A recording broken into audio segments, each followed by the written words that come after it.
Hello everyone, Radhe Radhe. मैं उमा अपने YouTube परिवार को प्रणाम करती हूँ। स्वागत है आप सभी का मेरे यूट्यूब चैनल उमा की दुनिया में। आ चुकी हूँ एक नए वीडियो के साथ, नई शुरुआत, नई कोशिश।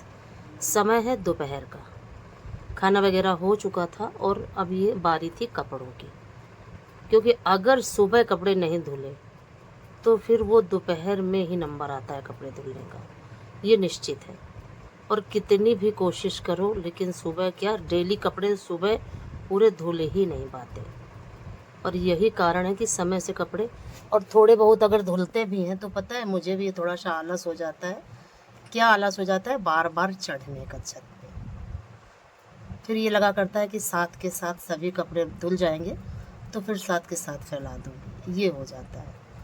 नहीं तो आधे कपड़े तो धुल ही जाते हैं सुबह, जबकि काफ़ी जल्दी उठती हूँ। ऐसा नहीं है कि नहीं उठती हूँ, लेकिन फिर भी चीज़ें अभी उतनी अच्छी नहीं हो नहीं पा रही।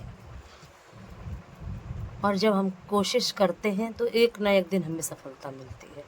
इसी उम्मीद के साथ प्रतिदिन कोशिश करती हूँ कि आज नहीं तो कल सारे काम को मैनेज कर लूँगी और करूँगी। ये मेरा अपने आप से वादा है कि सारा ही इतना अच्छे से मैनेज करूँगी सारे काम को कि ये काम कम पड़ेगा मेरे लिए और समय मेरे पास बचेगा। देखिए, क्योंकि ये जो स्वास्थ्य है, ये स्वास्थ्य की वजह से ही सारी चीज़ें बिगड़ रही हैं कहीं ना कहीं। और जैसे ही थोड़ा सा स्वस्थ होती हूँ तो कुछ न कुछ परेशानी आ जाती है। अब इसका भी अब समय समाप्त ही है, क्योंकि जब चीज़ें ज़्यादा बिगड़ती हैं तो कहीं ना कहीं हमें रास्ता मिलता है, ये बात निश्चित है।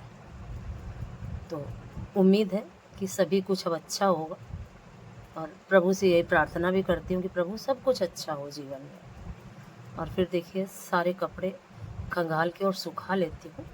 तो आप सभी से एक बात कहनी थी कि इस तरह से वीडियो डालती हूँ, आप सभी भी बोर हो जाते हैं, तो क्यों ना कुछ इस तरीके से वीडियो डालूँ। कोई ऐसा टॉपिक उठाया जाए किसी भी विषय पे, चाहे वो पूजा पाठ हो, चाहे वो घर के काम का हो, या किसी भी चीज़ का हो। इस तरह से वीडियो बनाया जाए किसी एक विषय के लिए। तो जैसा आप लोग सलाह दें, मेरा तो ये मानना है, मैं ये सोचती हूँ कि एक विषय को किसी भी, चाहे वो पूजा पाठ के विषय का हो, चाहे वो किन्हीं किताबों के विषय का हो, किसी एक विषय पे डेली वीडियो डाला जाए।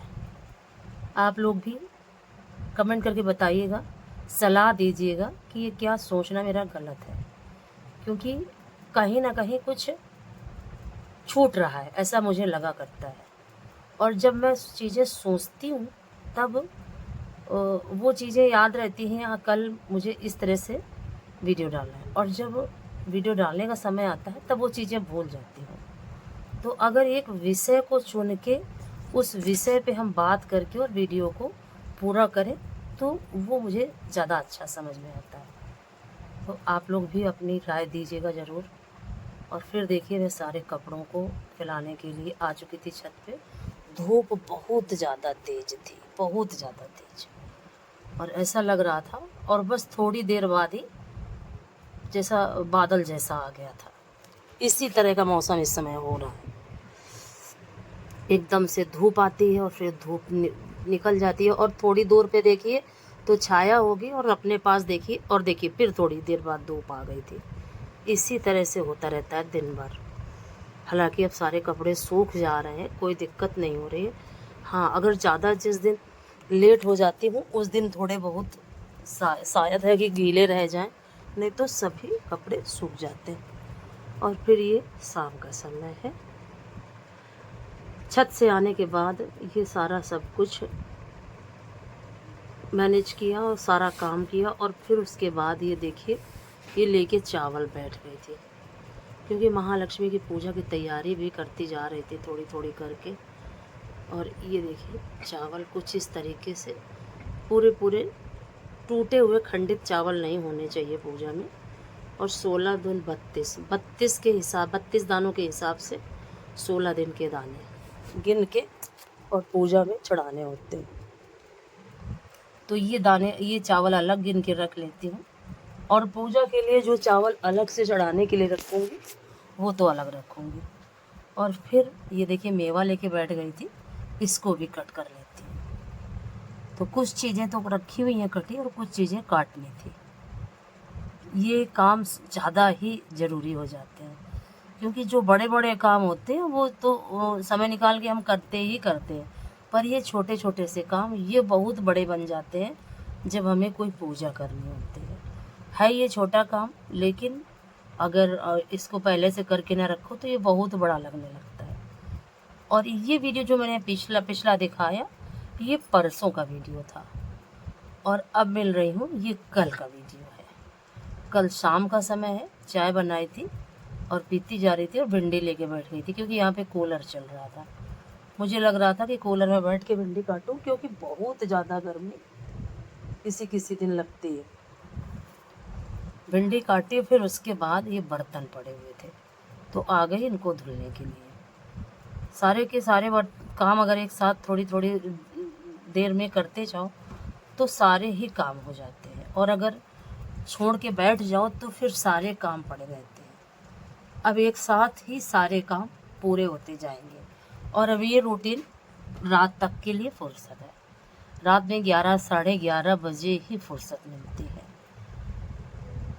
इस तरीके से दिन का पूरा जो समय होता है सिर्फ काम में ही निकल जाता है, और जो थोड़ा बहुत समय मिला वो फ़ोन में देना पड़ता है, क्योंकि फ़ोन को भी समय देना काफ़ी ज़रूरी है। कुछ चीज़ें इससे जुड़ी है मेरी जो कि मुझे मैनेज करनी होती है। और फिर ये देखिए शाम के समय बिल्कुल छत पे आई थी कपड़े उठाने के लिए, तभी देखा साइड में 2 गुलाब के बड़े सुंदर से फूल लगे हुए थे, बहुत ही सुंदर दूर से दिखाई दे रहे थे। मैंने सोचा आप सभी को भी दिखा देती हूँ। और उसके बाद कपड़े उठाए, और फिर वही अपना शाम का डेली रूटीन। और सूर्य भगवान देखिए कितने प्यारे लग रहे थे, और किसी दिन तो बहुत ही सुंदर कलर इसमें दिखाई देते हैं बादल में। जिस समय सूर्य नारायण निकलते हैं और जिस समय जाते हैं, दोनों ही समय एक अद्भुत नज़ारा होता है आसमान का, बहुत ही सुंदर लगता है। और उसके बाद जैसे ही अंधेरा आता है वैसे ही सारा सब कुछ अंधकार अंधकार चारों तरफ दिखाई देने लगता है। और अगर इनका प्रकाश ना हो तो हमारे जीवन में भी किसी प्रकार का कोई प्रकाश ना हो, क्योंकि इनके प्रकाश से ही सारा संसार प्रकाशित है। इन देवी देवताओं की कृपा से ही हम सबका जीवन है, और इसी तरह से इनकी कृपा, इनका आशीर्वाद बना रहे, बस यही प्रभु से हर क्षण प्रार्थना रहती है कि सभी का आशीर्वाद, सभी देवताओं का आशीर्वाद बना रहे। और फिर देखिए, ये देखिए सुंदर सुंदर से पौधों पे सुंदर सुंदर सी छोटी छोटी सी कलियां निकल चुकी हैं। सभी पौधों में कलियां लगी है, और देखिए ये सभी पौधों में बिल्कुल इतना भरा हुआ है सारा पेड़ कलियों से। ऐसा कोई भी पेड़ नहीं जिसमें कलियां नहीं है। सारे पौधे, अब तो गेंदा के भी पौधे बहुत ज़्यादा कली से भर चुके हैं। इतना अच्छा लगता है जब छत पे आओ तो कहीं ना कहीं ये देखिए कनेर में भी कलियां। और इस बार मुझे इतना अच्छा महसूस हो रहा है, इतना अच्छा पहले से ही महसूस हो रहा है। ऐसा लग रहा है कि इस बार नवरात्रों में खूब सारे फूल निकलेंगे, और ये माता रानी की कृपा है, उनका प्रसाद है, कृपा प्रसाद, कि इस बार सारे ही पौधे बारिश की वजह से बहुत अच्छे चले। और देखिए पास से दिखाती हूँ कितने सुंदर लग रहे थे गुलाब। और जब दूर से देखो और पास से देखो काफ़ी चीज़ों में अंतर होता है। और देखिए सभी पौधों में कलियां लगी हुई हैं, ऐसा कोई भी पौधा नहीं है जिसमें कलियां ना हो। सभी पौधे कलियों से भरे हुए हैं, और चाहे वो स्त्री हो चाहे वो पौधे हों, जब तक उसमें फूल नहीं होते उसकी कोई कीमत नहीं होती। तो पौधे की कीमत फूल से है, और औरत की कीमत बच्चों से है। और जिस औरत के पास बच्चे नहीं होते उसको लोग बांझ बोलते हैं, और जो पौधा फूल नहीं दे पाता उसको लोग उखाड़ के फेंक देते हैं। औरत का जीवन बहुत ही नाजुक है। अगर उसके साथ कुछ भी बुरा हो जाए तो वो बहुत बुरी है, बहुत अपशगुन है। और ये देखिए केवड़े का पेड़, दिखाती हूँ आपको, कितने नए नए किले जैसे निकले हुए हैं। शायद है आप लोग पास से नहीं देख पा रहे होंगे। आपको जैसे ही थोड़ा बड़े होंगे, बहुत सारे एक साथ एक पेड़ से बहुत सारे किले जैसे निकले हैं नए पौधे। अब इसमें फूल कब आता है मुझे नहीं पता।